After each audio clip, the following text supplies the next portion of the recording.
வணக்க நண்பர்களே, இந்த வீடியோவில் நம்ம என்ன செய்தி பார்க்க போகிறோம்னா, ஆந்திர மாநிலம் நடிகர் பவன் கல்யாணுக்கு என்னாச்சு, பதறிய ரசிகர்கள். ஆந்திர மாநிலத்தின் துணை முதலமைச்சராகிய நடிகர் பவன் கல்யாணுக்கு திடீரென கொரோனா தொற்று உறுதியாகி மருத்துவமனையில் அனுமதிக்கப்பட்டிருக்கும் செய்தி கேள்விப்பட்டனுமே ரசிகர்கள் தொண்டர்கள் அனைவருமே பார்த்தீங்கன்னா அவரை மருத்துவமனைக்கு பார்ப்பதற்காக கூட்டமாக சென்றுட்டு வராங்க. இதனால் ஆந்திர மாநிலத்தில் ஒரு மிகப்பெரிய ஒரு பதட்டம் ஏற்பட்டிருக்கு. வாங்க என்ன தகவல் என்ன செய்தின்னு இந்த வீடியோவில் விரிவாக பார்க்கலாம். அதுக்கு முன்னாடி முதன்முறையாக நம்ம சேனலை பார்க்குறீங்கன்னா சப்ஸ்கிரைப் பண்ணாதவங்களாம் சப்ஸ்கிரைப் பண்ணிக்கோங்க. பெல் பட்டன்ஸ் மூலமைக்கு நம்ம சேனலோட நோட்டிஃபிகேஷனை எனபிள் பண்ணிக்கோங்க. நாங்கள் போடுற வீடியோ எல்லாமே உங்களுக்கு உடனுக்குடனே வந்து சேரும். வாங்க என்ன தகவல் என்ன செய்தின்னு இந்த வீடியோவில் விரிவாக பார்க்கலாம். நடிகர் பவன் கல்யாணுக்கு என்னாச்சு, பதறிப்போன ரசிகர்கள்.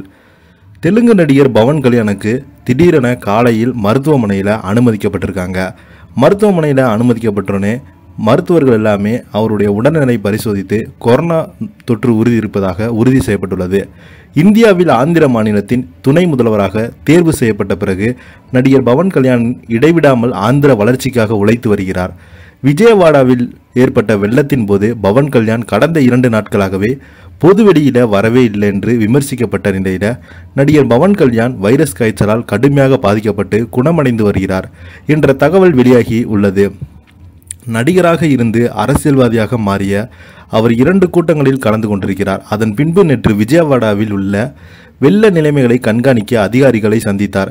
பவன் கல்யாண் தனது பொது தோற்றம் நிவாரண நடவடிக்கைகளுக்காக இடையூறாக மாறும் என்று தெரிவித்தார். பவன் கல்யாண் விரைவில் குணமடைந்து பணிக்கு திரும்புவாரா என எதிர்பார்க்கப்படுகிறது. அண்மையில் ஆந்திர மாநிலத்தில் சட்டமன்றம் அது மட்டும் இல்லாமல் பாராளுமன்ற தேர்தல் நடந்து முடிந்தது. இந்த பாராளுமன்ற தேர்தல் மிகப்பெரிய இந்த வருடம் பார்த்தீங்கன்னா ஏகப்பட்ட ஒரு குழப்பங்கள் ஏற்பட்டது.